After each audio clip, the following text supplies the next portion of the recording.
வணக்கம்.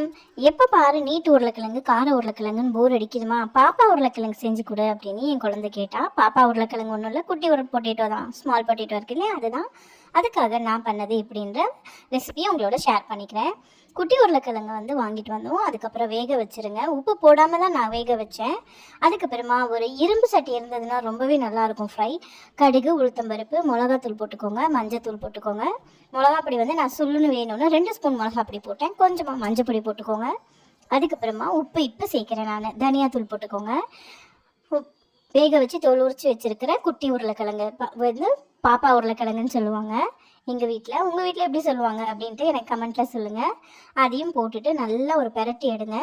நல்லா சிம்மில் வச்சு ஸ்லோவாக வச்சு தீயை அந்த மாதிரி போட்டிங்கன்னா நல்லாயிருக்கும்.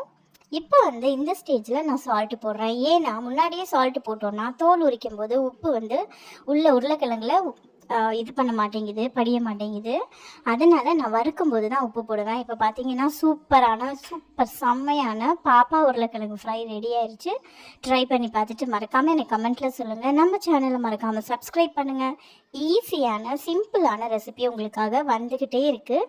இன்னொரு சூப்பரான சிம்பிளான ரெசிபியோட சந்திக்கிறேன். பை.